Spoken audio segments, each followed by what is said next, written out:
Anastasios Tsakos was directing traffic at an accident scene on the Long Island Expressway when Jessica Beauvais allegedly plowed into him at around 2 a.m.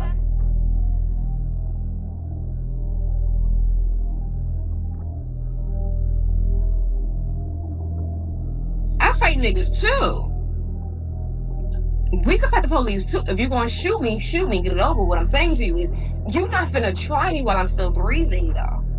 We're not scared of the police. Otherwise, there'd be songs like "F the police." We want you to know we don't give a about you, your mama, your children, your wife. You're nothing. You're nothing to us. The police. Now to the very latest in the tragic loss of one of New York's finest. NYPD officer Anastasios Tsakos killed while he was directing traffic at a crash site on the LIE. The woman in custody, Jessica Beauvais, admitted she had alcohol and she had smoked weed before crashing into Officer Tsakos. You killed my husband, an innocent man, a good man, who did nothing to you.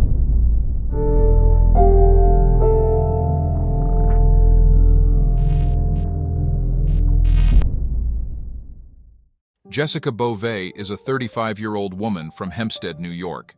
She attended Hempstead High School from 2002 and graduated in 2006.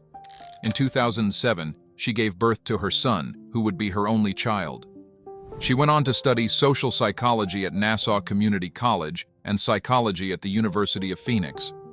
In 2015, Jessica started Take the Floor, an arts and communication-based live streaming web program. Later on, she also hosted a radio podcast show called Face the Reality, where she often spoke about topics like police brutality, racism, and oppression against Black people. On Facebook, she goes by the name Phoenix Michelle, and her earliest posts are from around 2015. Even back then, Jessica often posted about racism, police brutality, and other injustices against Black people. As time went on, her opinions on these issues grew stronger and stronger.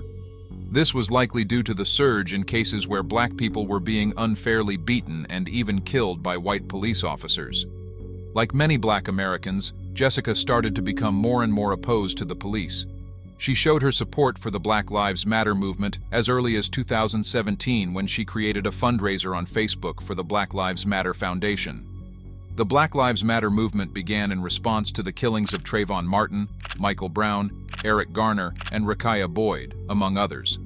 Black Lives Matter and its related organizations typically advocate for various policy changes related to Black liberation and criminal justice reform. In 2013, activists and friends Alicia Garza, Patrisse Cullors, and Opal Tometi originated the hashtag Black Lives Matter on social media, following the acquittal of George Zimmerman in the shooting death of African-American teen Trayvon Martin. The movement gained international attention during global protests in 2020 following the murder of George Floyd by Minneapolis police officer Derek Chauvin. An estimated 15 to 26 million people participated in Black Lives Matter protests in the United States, making it one of the largest protest movements in the country's history. After George Floyd was murdered, many Americans began viewing police officers in a negative light. Many African Americans felt more unsafe around police officers than ever before. Many also harbored a lot of anger towards police officers in general. This likely fueled the anger Jessica already had towards police officers, and even seemed to turn her anger into hatred. On Monday, April 26, 2021, at around 2 p.m., Jessica began drinking at her house. Later, she drove her son to Long Island, taking an open container of alcohol with her. She continued drinking with her son in the car and dropped him off in Long Island. After that, she went to Brooklyn to record her podcast and continued drinking. She also smoked marijuana while in Brooklyn. Throughout her podcast, she continued drinking, knowing her car was right outside and she still had to drive home. During the podcast, Jessica spoke openly about her hatred towards the police. I fight niggas too. We could fight the police too. If you're gonna shoot me, get it over. What I'm saying to you is, you're not finna try me while I'm still breathing, though. You're gonna respect this one, whether you want to or not, whether you know it or not. You know what a goddess is? I'm not asking you to bow down. You gonna do it. Look at me. You stupid. I'm supposed to listen to you? Because you got a badge? I got things that shine too. It's called jewelry. What you saying to me? We don't need y'all.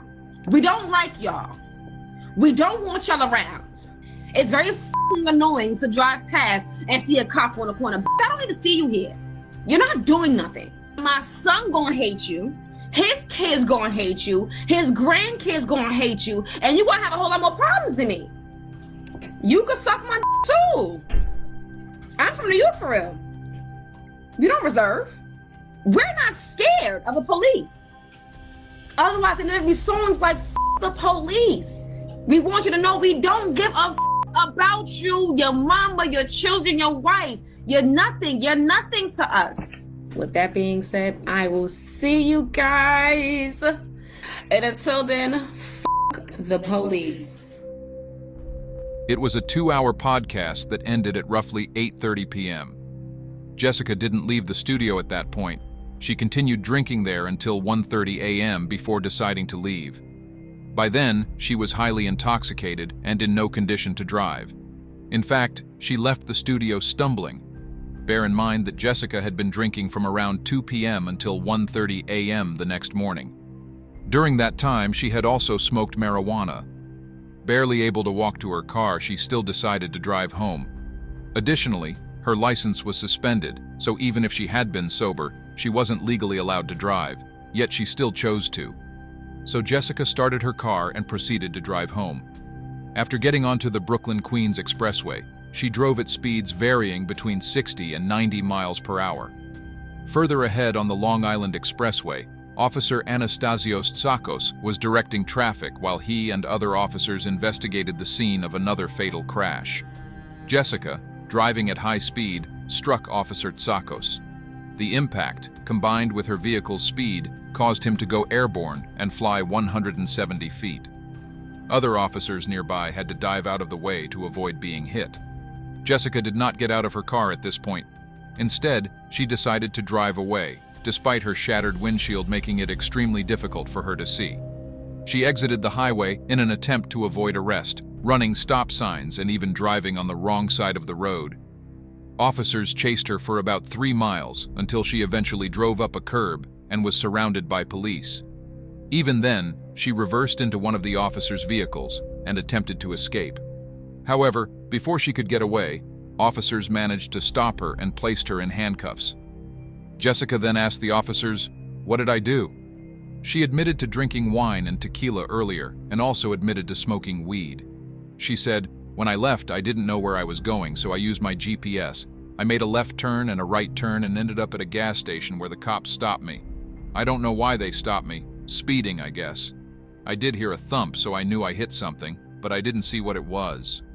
Jessica was then arrested and taken to jail.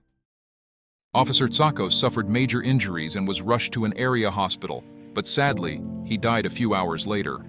He was only 43 years old and a 14-year veteran of the force. A dedicated highway patrol officer, he hadn't missed a day of work in 10 years. He had a wife and 2 children, a 3-year-old son and a 6-year-old daughter. Just 6 months prior, he and his wife had managed to purchase their first home, which they were extremely excited about. His death came as a shock to the community and to everyone who knew him. Officer Tsakos' parents, who are from Greece, flew in to see his wife Irene, their daughter Kathy, and their grandchildren. They also wanted to seek justice for their beloved son. Family, friends, colleagues, and neighbors spoke highly of him and showed support to his wife as she mourned the loss of her husband. We gave everything to her, to the widow, and it's just very sad.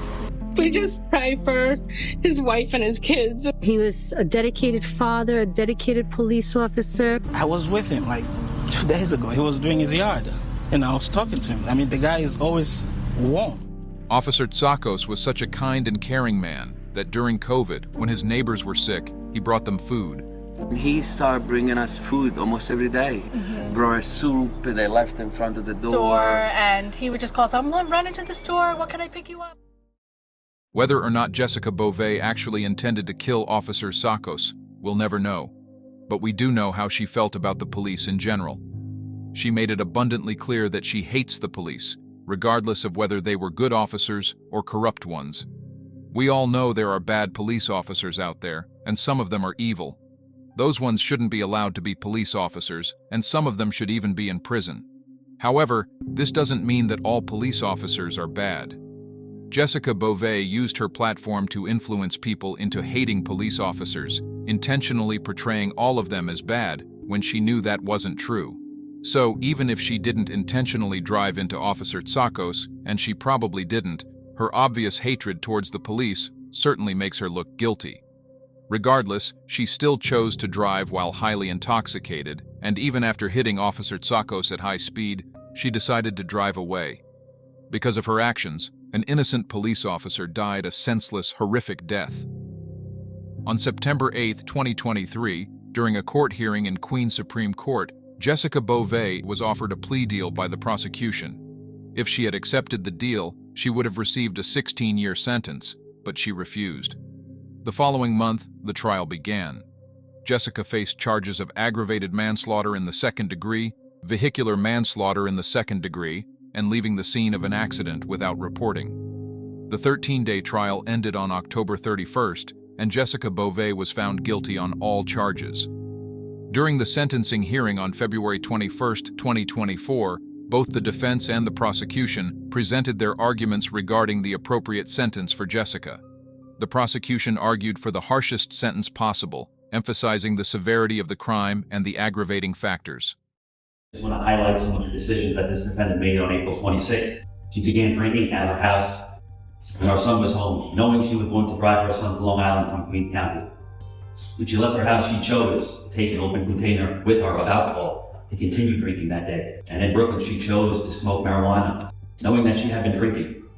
And throughout that podcast, Your Honor, she chose to continue to drink. She left that studio in such a condition that she could barely walk to her car.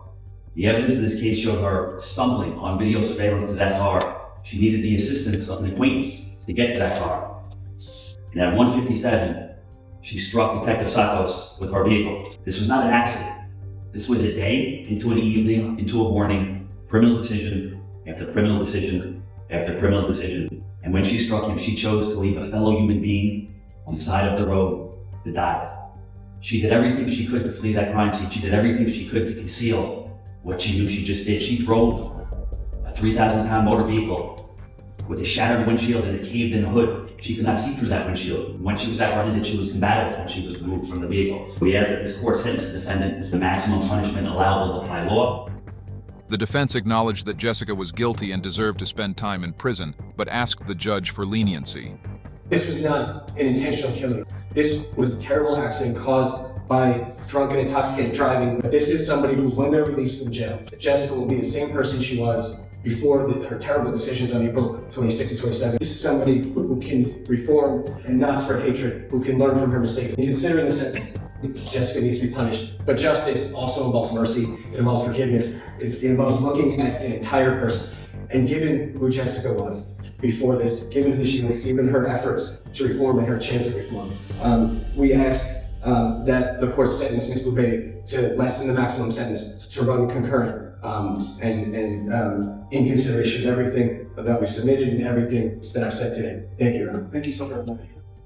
Officer Tsakos' wife, Irene Tsakos, gave her victim impact statement, expressing to the judge how the crime has affected her and her children's lives.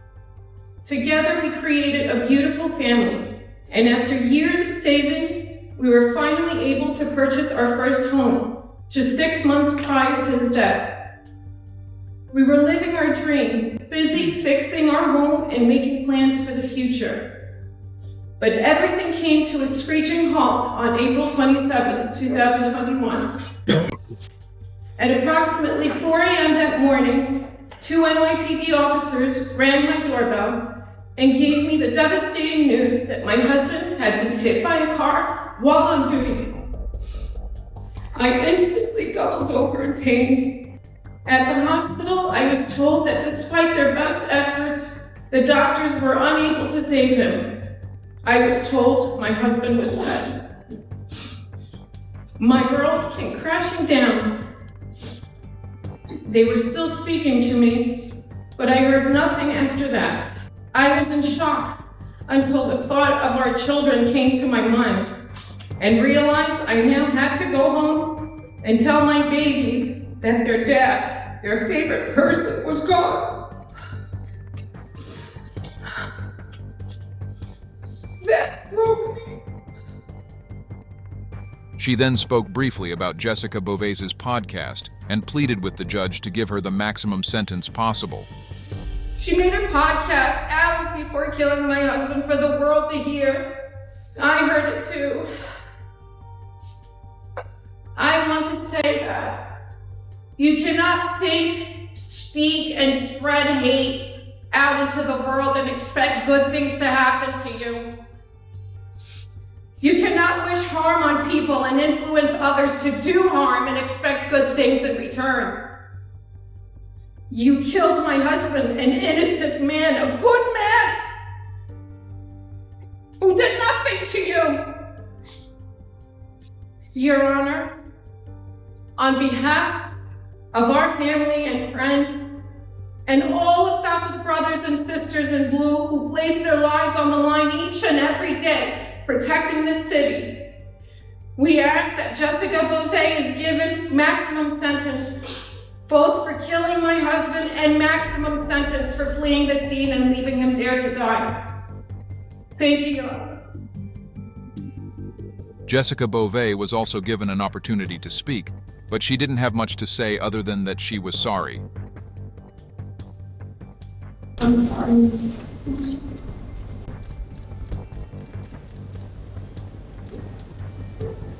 I'm sorry. Anything else you should say this woman? So she's having a hard time speaking today because she's out of breath. She's very nervous, but she told me in the back that she wants to express that she's very sorry to Detective Tsakos' family, specifically his children, and to the New York City Police Department. That her actions are regrettable, that she regrets it, and that she apologizes. And she's expressed that to me from the moment that I began to represent her. So that's what she wants to say. So she's having a hard time speaking right now. Thank you very much. Before handing down his sentence, the judge had a few words to say to Irene Tsakos. Ms. Tsakos, I don't want you to think ever that your husband was anything but a true public servant. He did nothing wrong that night. He was a respected police officer. He was a credit to the force, and I'm certain that he's a wonderful husband and a loving father.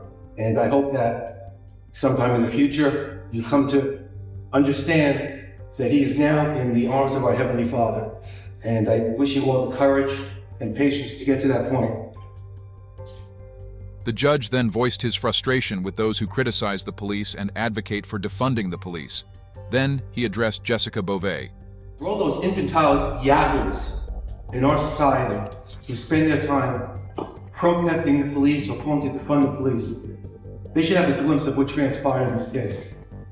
We have a defendant who spent all her time publicly and privately displaying animus towards the police, spends her afternoon, her evening, and her morning getting intoxicated, getting high, and as outlined very articulately by the district attorney, gets behind the wheel of the car and drives erratically along the highway, ignoring signs, hitting a police officer so hard that she almost cuts him in half. And then, instead of stopping, leads the police on a chase through highways, through public streets. And here are the police officers chasing her, and they finally grab her, and they must be filled with such rage and grief. And how do they act? With patience, with dignity, with respect. It's clear to this court, when they were at their lowest, they displayed their finest. Are you going to change your thinking, alter your behavior, your attitude? I don't have the answers to that. You come to court with the Bible, with your rosary beads, and I contend to you now that that's the first and best place to look for those answers, and you'll certainly have enough time to find those answers. Jessica Beauvais was sentenced to 27 years in prison, with eligibility for parole after serving 22 years and 4 months. That's 6 years and 4 months more than she would have served if she had accepted the plea deal she was offered prior to the trial. Today is justice, but it's not a day of joy or closure for this family who has to deal with the pain of his loss every single day. They have to deal with it. Anastasios Tsakos was not just a dedicated highway patrol officer. He was also a son, a brother, a loving husband to his wife Irene, and a devoted father to his beloved children, whom he loved dearly. He was a man of honesty and integrity and a role model. He was dearly loved and respected by many, as evidenced by the large number of attendees at his funeral.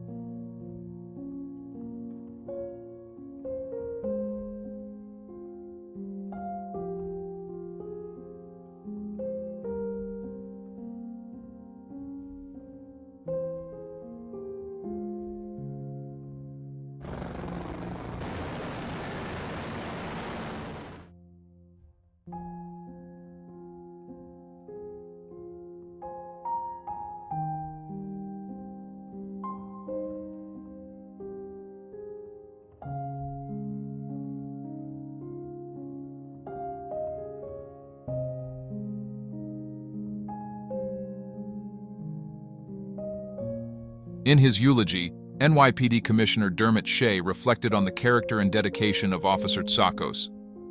Tasso was, from beginning to end, a very intelligent and hard-working man.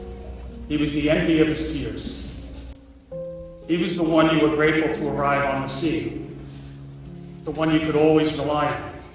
He was the one that always asked, "What else can I do?" Throughout his remarkable life, Tasso just wanted to do what was right. And he desperately wanted others to do the same. And I know that he got that from his mom and dad. I would ask everyone who can hear my voice today to just take a moment to appreciate police officers like Anastasios.